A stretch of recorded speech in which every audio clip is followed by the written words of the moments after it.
So, I'd like to welcome you to our second ever Trackcast, where we're looking at education, employment, and hopefully from a different perspective. My name's Tom Cliff, and I run a social enterprise in Northamptonshire, which is supporting autistic people to access employment. Having been someone who, over the last 2 years, has worked closely with employers and educational providers, our focus is very much on ensuring that everybody can thrive in the workplace. This week's focus is about education, and I'm delighted that I can welcome some special guests into the studio today to hear about their take and their own unique experiences. So without any further ado, I'd like to welcome first up into the studio is Matt. So Matt, if you'd just like to introduce yourself and tell us a little bit about your role, please. Thank you, Tom. I'm Matt Coleman, Director of Primary Education for the NEN Education Trust, which is a group of 7 schools in East Northamptonshire. So we're a medium-sized multi-academy trust serving the area of Lawns and sort of the surrounding area. I was a head teacher for 5 years in one of the schools that's in my trust now, but my role's changed, and I'm now overseeing 6 of the schools within the organisation. And for some people, it might be kind of, well, why are we talking about education, employment with the primary sector? But actually, we've had these discussions before, and it's crucial that we start these conversations at a very, very early age. Absolutely. I mean, right from the moment children come into our schools, if not before.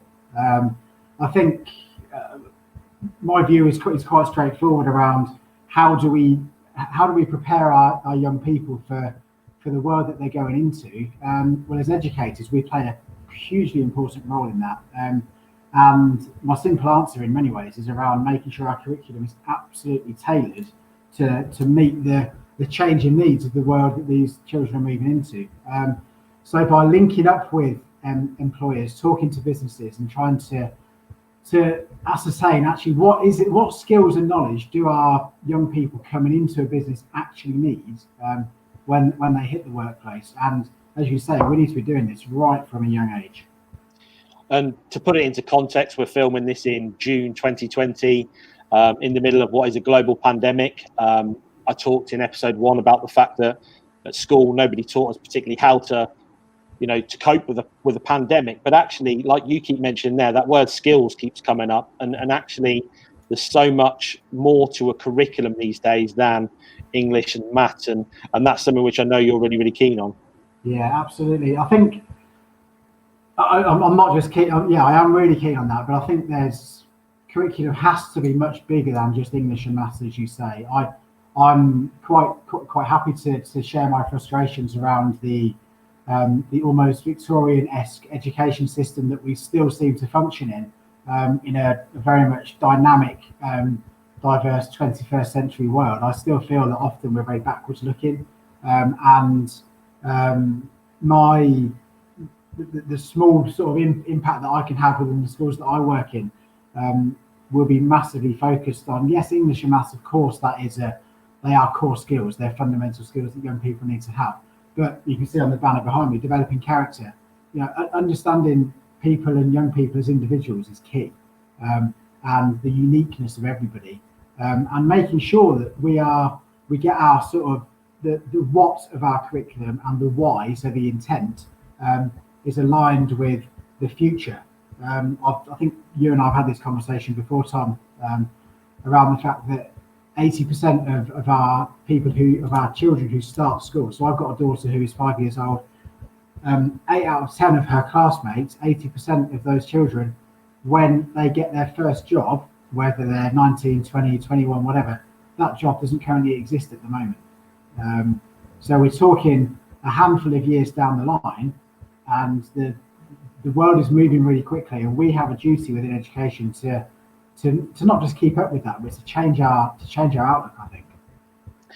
And when we're looking at engagement with employers, which is obviously a key focus of bringing the two worlds into one, there's still a lot that can be done with with primary schools, and I know that's something you're really keen on engaging with, not just the businesses but the entire local community around you. Yeah, I think schools, primary schools, secondary schools, any school has to be at the heart of a community, and it's the place that in many ways gets the most footfall from local people. Parents who are, at the minute, drop-offs and pickups are very different right now, but usually the drop off at the school gate and the collaboration or the discussions in the playground, etc. I think for me, almost forward-thinking education isn't just about having getting children out on work experience or talking about careers. There is, as you say, a definite community impact there as well that we can have just by galvanising people, by working together. And for many years there's been this almost this vortex in between. Here's education, here's business, and I know we're working very hard all the time to try and marry that up. I haven't got all the answers at the moment as to what that looks like, but for me at the moment, talking to each other, communicating, actually sharing experiences, and I'm delighted at times to talk to people in the corporate business world who perhaps don't necessarily always have a view of education in the way that I have it, in the same way that I don't have a view of corporate business, because I'm working in education. So one of the key things is that I think we need to continue to listen to one another as the sectors, because ultimately we want the same thing. Yeah, absolutely, Matt. And thank you so much for joining us. We're going to say goodbye to you for now, but you're going to join us at the end where we've got some kind of group discussions. So a huge thank you to Matt for joining us there. And as Matt says there, that starting the communication, opening up, it's exactly what these series of videos are all about. There are lots of things that already take place, but we want to try and encourage even more of those conversations. And I'm delighted now to welcome Richard. So Richard, if you'd like to just explain who you are and what your role is. Yeah, hi, I'm Richard Osborne. I'm the business owner. I run a company called Business Data Group. We're a technology business, but my role within education is as an enterprise advisor, which just picking up on what Matt said a moment ago about communicating. As an enterprise advisor, I would see myself as a bit of an interpreter, to use one word, between the world of education and the world of business, and bringing those two together. Yeah, and these are roles which are absolutely crucial. I've signed up myself off the back of seeing the great work that was being done to support a school, and like you say, I think actually there is the willingness for both sectors to work together, yeah. And it's sometimes just about the why, and that's kind of exactly what these roles do. Yeah, you could speak to just about any business owner or business manager or anybody within business generally, and there is never objections to wanting to work with education. In the same, you'd speak to anybody within an education environment, and there is a massive willingness and want to work with businesses as well. But sometimes, speaking from the business perspective, is, well, what would a school want? What do I need to do? How do I do that? And really, that's where enterprise advisors come in, where we would, like yourself, we'd have our contacts, we network, we speak to people within the business community.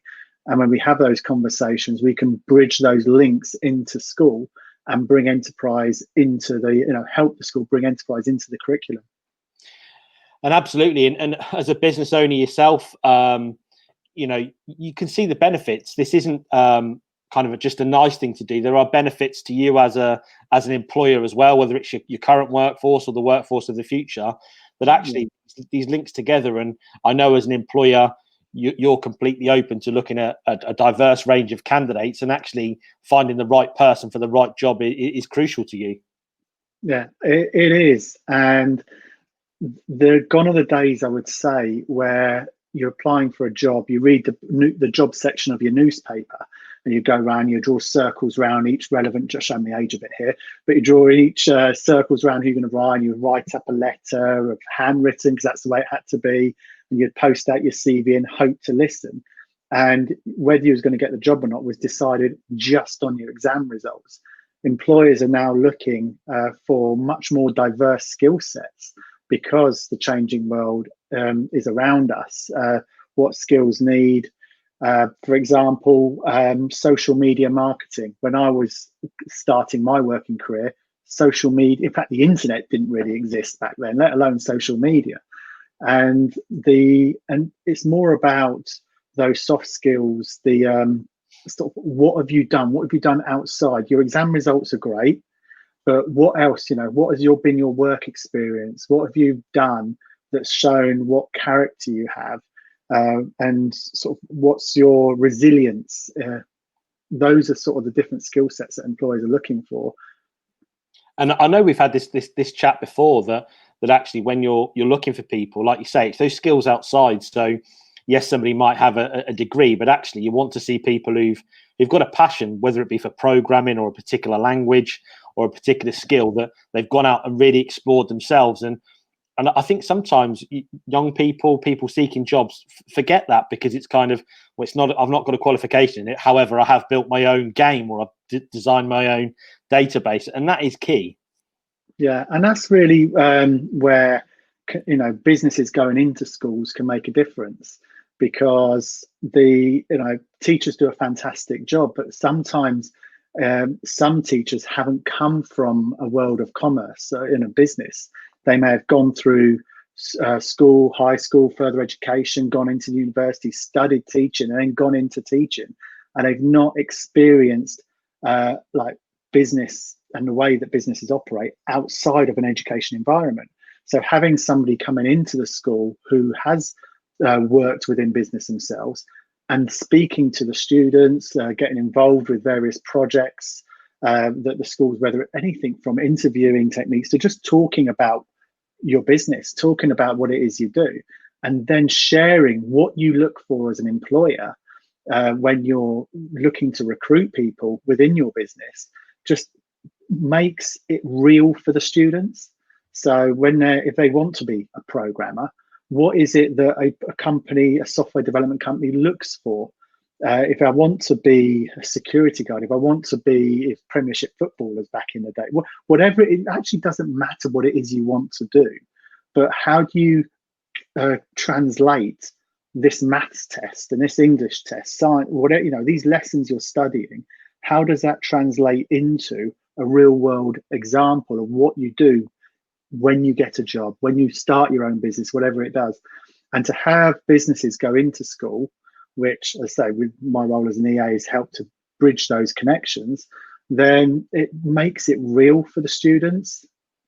Absolutely, Richard, and that's brilliantly put. And I'd like to say a huge thank you for joining us today. We're going to say goodbye to you now and introduce you back a little bit later on for that group chat. And I think, expanding on a point that Richard made there, I went straight from university into becoming a business studies teacher.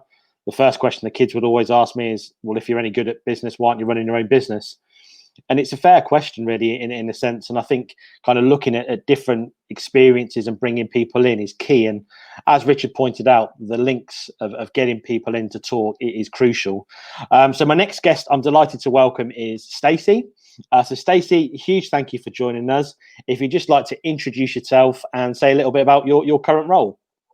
Hi Tom, thank you for having me. So I'm from Daventry Hill School and I'm the careers leader there. My background is I've been in education for about 12 years, working in mainstream, secondary, alternative provisions, and now SEND, special needs. So my passion is all about preparing our young people for adulthood, and I'm really pleased to be here. No, thank you, Stacey. And I'm delighted to have worked with you previously on kind of projects where myself and Richard were both involved in giving people the chance to take part in a real life interview, in a real life business. And kind of when we look at the challenges which we face in teaching careers or supporting people for employment, what sort of barriers have you found in place that there are at the moment? So I'm really fortunate. As a Daventry Hill School, our curriculum is based around preparing our students for adulthood, raising aspirations, and employability is a key driver for us. So we deliver weekly lessons in addition to enrichment activities like yourself and other people have been involved in, which are really powerful. However, speaking to other careers leaders and careers professionals, particularly in mainstream, there's immense pressure on achieving qualifications. And so bringing in careers education is a struggle to fit in and deliver throughout the academic year. So you may find that some only have blocks like in tutor time, or a 6-week block throughout the year, or a week of careers week, which just isn't enough. It needs to be something that's consistent. So yeah, there's a lot of pressure in other places, but I'm really fortunate we don't have that at Daventry Hill. And again, about creating those opportunities for individuals and making people aware, because bringing up a point that Richard made, I think people don't know what jobs sometimes involve, and actually getting to ask somebody is brilliant. Sometimes it's, well, what do you mean by you're an IT consultant? What does that actually mean? And I think especially for the students who you're working with, they've taken part in lots of different visits, and the kind of the importance of those really can't be underestimated. They really do make a kind of life-changing difference for people. Absolutely. Those links with employers are so valuable to bring the classroom learning to life, putting those theory lessons into practice. At the end of the day, how can a young person be inspired to do a job that they don't even know that exists? They need the full sensory experience to be able to live it, see it, hear it, smell it. The amount of university students that go on and don't end up in the job that they studied for all those years because they didn't really understand what the actual job entails. So by having these employer engagements, it allows us to motivate these young people and actually see what's available to them for the future. And you talked, I agree with absolutely everything you've said there. That engagement piece is what we're really trying to encourage. And you talked there about that kind of the pathways and the journeys that people are on. And, we've got Matt here from a primary phase, but actually it is crucial to be bringing up opportunities for conversations, isn't it? Because sometimes young people, they might be the first person in their family to work. They might be the first person to go to university. But actually, if we can start those conversations at an early age of just being aware, we have people come and visit the cafe and we show them the different roles. Even within a cafe, there's probably 10 different job roles. And now I think employers are becoming more adaptable.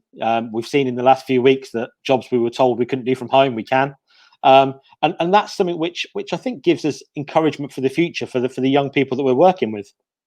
Yeah, I completely agree. And every visit that a young person does in school or outside of school is an opportunity to get careers and employability knowledge out there. You take a child to a park, you have that discussion about, well, actually, how do we maintain this park? What jobs have been involved to keep this park safe? What needs to happen? The grass needs to be cut, the equipment needs to be maintained. So everywhere you go, everything that you do, there's that conversation around careers. And we could fill a video talking about a lot of the things that you've put in place, because there's lots of great initiatives and kind of schemes that you've done. But I think moving forward, it's looking at, you're in a supportive school that's actually creating these opportunities. I guess if it was up to you to give a message to employers, is there a kind of one message that you'd really like to give them? Yeah, just reach out to your local school, and also don't be scared to be working with special educational needs schools. There's such a variety of students within those settings. And I think sometimes stereotypes get in the way. Some of the work that we've done with businesses, they've been blown away by our students, and they come back and they ask for more. So it's just keep open-minded. We don't expect employers to know how to cope with some of our young people, and that's okay. That's what we're there to do. But we would just love you to be able to open your doors and just give these young people these experiences. And like you say, obviously my company's based around breaking down myths and stereotypes that individuals have, and you've seen firsthand, like you say, when people have gone in, there's an assumption maybe that autistic people aren't creative, which is a complete myth. But like you say, that support and education piece, I think the thing which has really impressed me in working with your school and the trust is that openness. And it is about opening those streams of conversation, because actually there are real benefits to businesses when they're looking for them. We're not asking them to do this because it's a nice thing to do. It's because it can add value to a business. Absolutely. It's mutually beneficial to everybody involved. Some of the experiences that we've offered and the businesses we've gone into, after conversations we've had with the employers following them, they've said that actually it really improved the staff morale. They're really keen to create a more diverse workforce, and they're looking into becoming more disability confident. So it just shows that these simple experiences can be great for everybody. Absolutely. Well, Stacey, thank you for joining us. I look forward to welcoming you back for the group discussion very, very shortly. And like I say, as an employer, we were delighted to be invited to get involved in a project at Daventry Hill, which involved a series of short sessions for the individuals of getting to know us and the results at the end of it were brilliant. And hopefully from that, we'll be welcoming some people to work experience at the cafe on the back of that as well. So I'd now like to welcome our final guest to the conversation. So Kevin, it's over to you for your introduction and tell us a little bit about your role. Hi there, Tom. Thanks for inviting me today. So I'm Kevin Latham. I'm the Chief Executive Officer of Creating Tomorrow Academies Trust.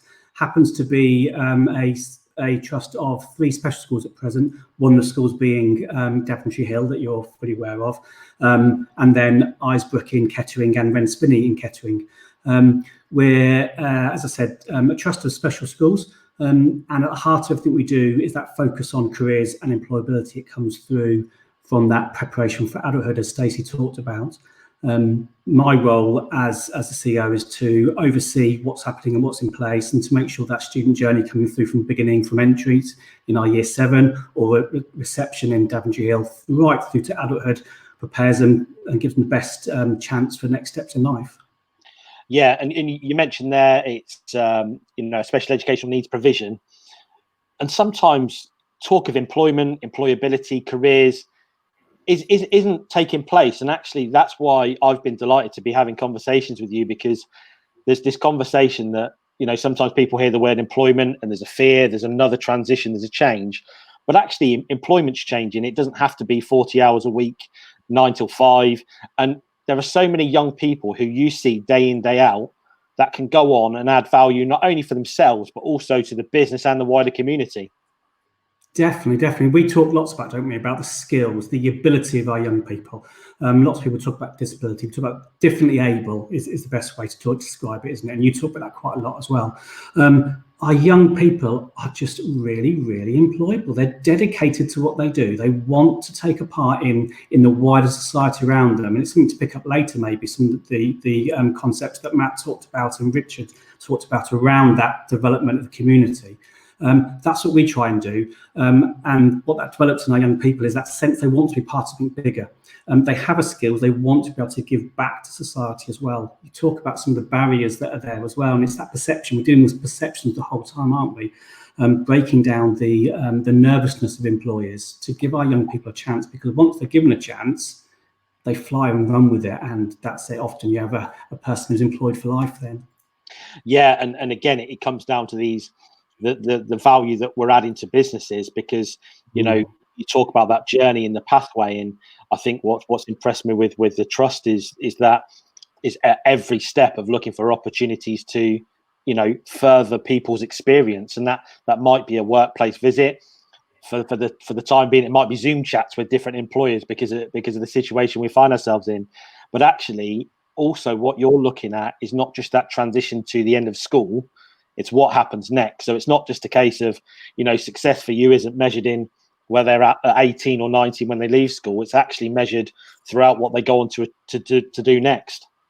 That's right, exactly. And one of the roles that our careers leaders have, and it's about that monitoring and looking at the destinations of our young people and trying to buck some of the trends that are out there. And we've talked loads about it. Is that 5.9% of adults with learning disability with employment. That's shocking.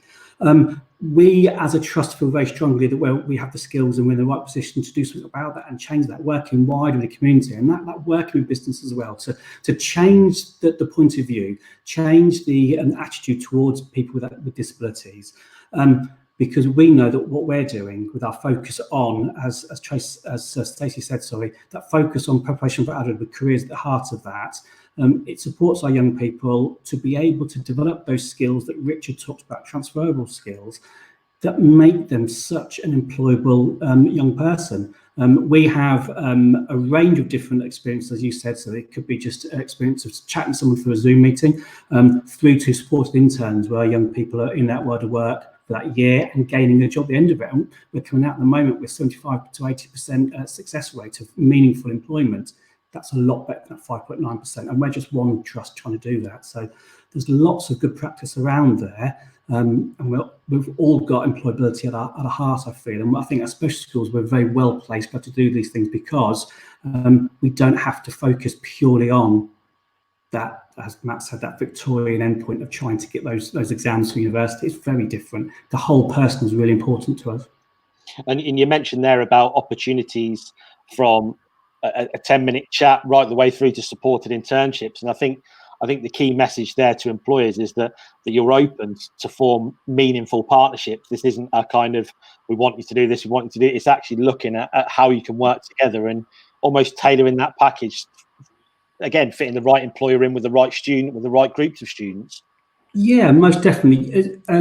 As you said quite right before, so we're not in it because it's a nice thing to do. Actually, there's a real benefit to this. There's a benefit to this for the businesses, and we've talked about CSR, the corporate social responsibility. We've talked about developing community social responsibility. There's a real two-wayness to this. There is a bottom line benefit to employers, there's no doubt about that.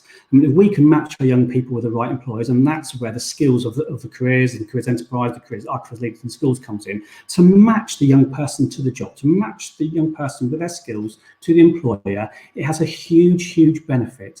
The knock-on benefits, bottom line profits, we know that, and you yourself you know that as well. It has a huge knock-on.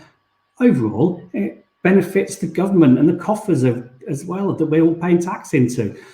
So there's a huge benefit. It's two-way, no doubt about it. We're doing it because it's our job to get young people, and the next step we do it because it's a moral need as well. There's a huge moral issue around our young people not having the opportunities. But for businesses, it's not just a moral. There is a business side to it as well. It makes perfect sense.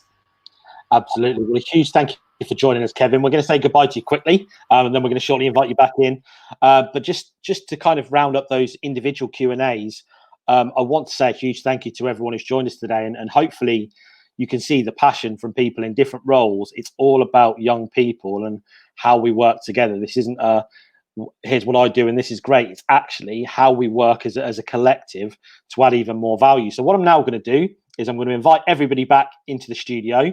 And we've got a question to kick us off with, but also we'll then see where the kind of conversation takes, because actually, we have got this opportunity now as a group to discuss that. So as part of the group discussion, one of the questions we had from our employers last week was, how would schools like companies to engage with them? Is it a case that it would be great to have a central point of contact? Do you have to ring them up and phone them up? How do you think would be a great kind of method of engagement for you to work with local companies? So maybe Matt, just from your point of view, how do you think you'd like to see schools and businesses engage with each other? Well, I think as a group of schools, we have a duty to communicate better. Richard made a really good point around almost that this is not what Richard said, but the kind of almost the insular nature of education and how inward looking we can be or we could be. And that's not the case of all schools, but often you can get your head down and just be very narrow in on sort of, we are focusing on meeting the expected standard for this or getting these grades for that or whatever. And you don't look wider than that. And often it's the same for teachers working within the profession. They may have only ever known education. So we need to communicate better as a group of schools. I think my plea to businesses is, it kind of links into something that Stacey said. Kind of just don't be afraid to get in touch. Come and see what we get up to. Come and share your expertise. And that courage, being courageous could be sort of contagious if we're talking about developing connections within groups of communities. I think now more than ever, given the current pandemic situation, this is our chance to really put a mirror up to our education system and say, hang on, let's look at how we can do this differently. I wonder whether time for change really is now. Can we look to, as school leaders and as people working within the education profession, can we just focus on caring for those around us, connecting better, engaging with the local community more? It is a two-way thing. And perhaps parking, I have to be careful now because I'll get into trouble, but parking exam grades and school league tables and all of that, and just focus on what really matters, what our young people really need, whether they're in a special provision or a mainstream school. We have a chance now to break away from this Victorian-esque kind of backward-looking system, and prepare our young people for properly for a future that we still know very little about. So to answer your question, I think it goes back to what I said earlier on. It's listening to each other. So as schools, we have a duty to talk more and communicate better. And I would like businesses to be courageous and just to come and, like, metaphorically knock on the door and say, can we come and see what you're up to? Because only by communicating and linking up properly, we're going to have a better understanding of how we can work better together. Absolutely. And Kevin, I could see you kind of nodding there and kind of echoing what Matt's thinking. And I think, whether it's like Matt said, whether it's a primary provision, an SEM provision, actually the challenges are the same, and it is taking those first steps to get people involved. Most definitely, Zach. We echo everything that Matt says, and obviously I think we are in a lucky position being special. We are not hung up by those endpoints, those arbitrary endpoints that are put in at your key stage 2, your year 11. It's about making those links, developing those skills. I'm going to say something a bit left field here. That I listened to someone, a well-known educationalist, Charlotte Church, the opera singer, and she's setting up her own school. And her school is mirrored on the fact that you're in and of a community. So your local community should echo what's in your school. Your school should echo what's in your community. And so, for example, your maths should be, if your local community is set around a financial district from London, that's what your maths should be. Our local community has got shops. Therefore, that's what our maths should be, because that then gets it out in the community. What that also does, that gives that ability for businesses to come into school on a sure footing, because a lot of the people come into schools from an enterprise point of view because they're very willing to, they're interested. From a business point of view, they haven't set foot in a school since they were in school themselves. It's quite an alien nature. However, we're able to break that barrier down. We come in and talk about your job and what you do and how that translates directly to our curriculum. Then we've got a meeting of two minds. So food tech being taught by the local baker. Well, how straight away your hospitality is coming through. The local landlady coming in and talking about weights and measures. That's your business, that's your community coming through, and that way of developing that sense of community. And that's where I think how can companies engage? I think schools, we need to engage a lot more maybe in our local chamber of commerces as well, because that's our local business hub. The LEP is great, and the local education and enterprise partnerships are fantastic. We often go a bit broader. How do we get that local business community? I think that's what we need to get tapped into a bit more maybe, and how we as schools, as I said, we are blinkered. How do we break those blinkers down and we get ourselves into that local enterprise areas, I think, as well. And I think Richard, that's where our roles, not only as enterprise advisors, but as kind of local business people, part of our role is supporting schools with Gatsby benchmarks and local labour market information. But actually, what we're talking about here is the practical level of doing that. Northampton's got a range of thriving industries, and I think that's where we can perhaps be that kind of method of change to bring the two worlds together. Yeah, I think there's two parts to that. One is the sort of bringing in sort of the businesses that are within. So Northamptonshire has a high logistics density for business. There's a misconception if you're a young person going through school that, well, I don't want to drive a lorry. Well, actually, logistics covers so many things from IT, GPS, tracking, planning, security, and so many other aspects that having somebody from logistics engage with a business can then talk about that and bring that to life. So it's not the teacher saying it or your parents saying it, it's somebody within that business who's saying it, which could resonate better with the young people. But also just picking up on some of the things that Matt was saying, it's important for businesses to understand that education talks one language. It talks the DFE language, so to speak, and business talks another language. So it's trying to get a French person to talk to an Italian person sometimes. And where having a careers leader like Stacey within a school or a cluster school, however, whatever the structure may be, is really important, because it gives that one point of contact, almost to use business language, an account manager. So Stacey is the account manager within the school for the range of businesses. and then she can start to learn a bit of Italian to speak to the businesses. But then you have an enterprise advisor who starts to learn a bit of that French to talk to the careers leader and bridging those gaps. So where Matt's talking about sort of communicating with each other, I think it's really important because businesses like to have one point of contact and just want to know who to speak to. But then it also helps the school, because if the school has the person, so whoever the subject teachers are, like as Kevin was saying, okay, I need somebody to come in and talk about finance. They have that person within the school to go to and say, can you get me somebody from a bank to come in and talk today?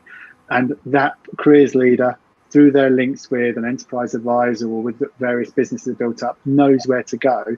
And that is that communication starting to build up and those links beginning to flourish.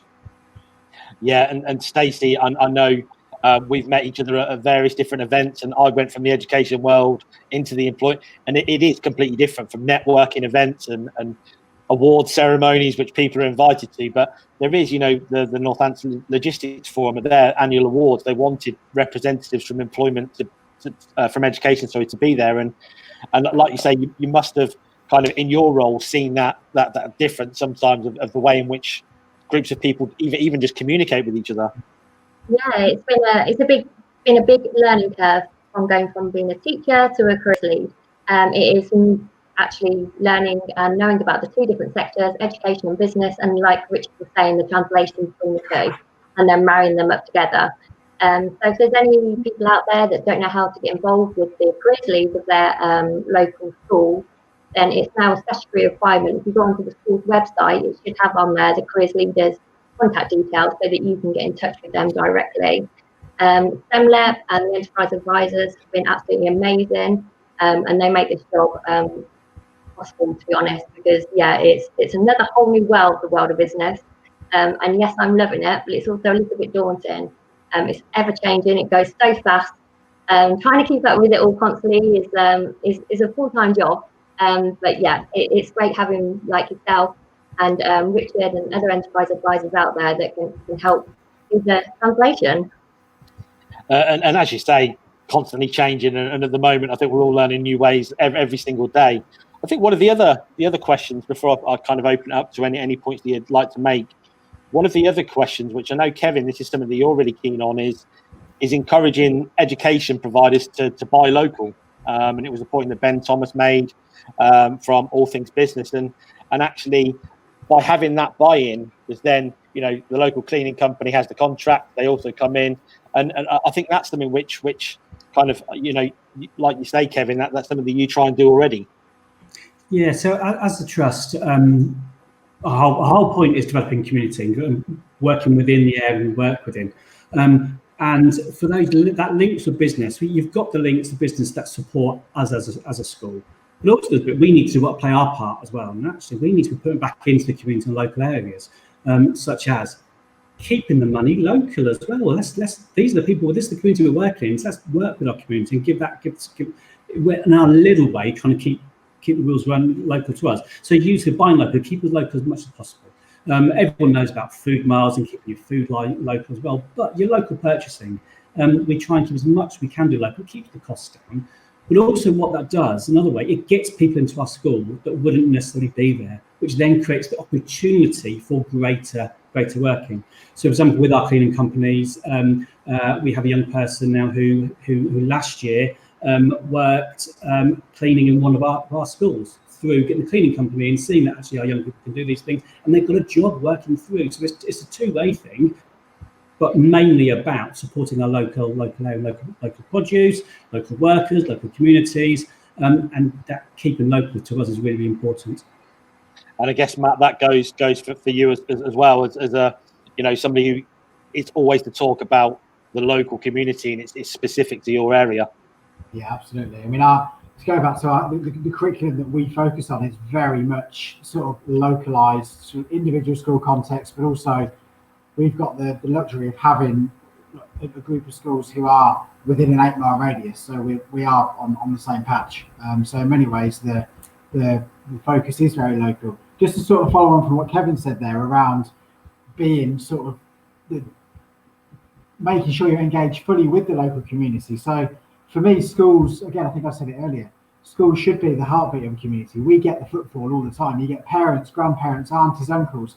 Okay, it's different at the moment because people can't actually come into the school. But when the health situation allows, the biggest sort of plea I have to all schools out there is to just open your doors. Let's get people in. Okay, you could come up with every excuse under the sun not to, health and safety, safeguarding, this, that, and the other, but it's all, you can mitigate all of that. Just get people into your schools, open your doors up, metaphorically as well. It doesn't necessarily mean you have loads of people in physically, but use social media, promote what you're doing, make sure people engage with you as a school community, because what you then get is it builds momentum, and you just get that, as kind of Kevin said, you then start to get, through meeting at school, you might get various different businesses talking to each other, and indirectly that affects the business, but it also is going to impact positively on the school, because you've got all these people who are offering sort of help here and there, expertise, knowledge, and just, I think, back to the curriculum point, that then in turn can influence the school leaders thinking around the curriculum that is needed to be offered to our young people, and getting that right all the way through. So Richard's right, in education we talk the language of DFE, but also we can talk our own local community language, and that's sometimes, I think, where we can get a bit waylaid and misdirected. Actually, let's focus on what's important locally, and make sure that the children are getting that diet, as opposed to a centrally decided sort of central government diet that perhaps isn't as relevant to what's going on in this area, or for Kevin and Stacey over in another area of Northamptonshire. It's making sure it fits where the need is. And I think one point there that I'll just pick up on, you mentioned about social media, and Richard, I mean, on LinkedIn, when we're not discussing our favourite gaming consoles from various yeah. Actually, there's a tremendous community within Northamptonshire, especially the Chamber of Commerce, that if you put a request out for, I've done it through Track. I had someone who graduated that was looking for some accountancy. I just put a simple request out. I was then flooded with kind of things there. And I think sometimes there is a reluctance. Obviously, safeguarding is absolutely key and core to each and every one of us. But by putting out a message on LinkedIn, you're not kind of putting anyone at risk, even naming a school. We're not naming individuals, but that LinkedIn network community could be huge for growing these sorts of projects, Richard. It is. And Northamptonshire in particular, as you just mentioned, has a really active, prevalent social media coverage, everything from Northants Hour to This is Northants sort of hashtags, and sort of a lot of people within, as you say, the Chamber of Commerce and others on LinkedIn who are very, wanting to help spread the word if anybody's looking for anything. It's making use of that. Sort of like on the screen, sort of looking over at Stacey, because I know Stacey's made use of that on LinkedIn as well. It is it's not just about, as Matt just said as well, sort of people walking through the door, but it's utilising metaphorically, opening a door across all different communication channels to get out there. From the school's perspective, as I'm talking, I'm trying to think of how would that work the other side for business, because unfortunately business is very much about, hey, this is what we're doing, this is like spreading the word, but really, LinkedIn's great and does work. I'm not sure about other social media channels like Twitter or Instagram to try and get the message coming back from businesses. So LinkedIn specifically is good to reach out to businesses. From a school's perspective, I'll just say, absolutely maximise that. Well, look, we're coming towards the end of our kind of time, and I know everyone's very, very busy trying to work out how to get schools open, how even to get people in. So I'd just like to kind of round up by saying a huge thank you to everyone for joining us. The third part is going to be out very, very soon, and looking at people's personal experiences. So on behalf of Track, I'd just like to say a huge thank you to everyone for joining us today. And we look forward to carrying on the conversation again with you very, very soon. So thank you very much, everyone. Very welcome. Thank you. Thank you very much.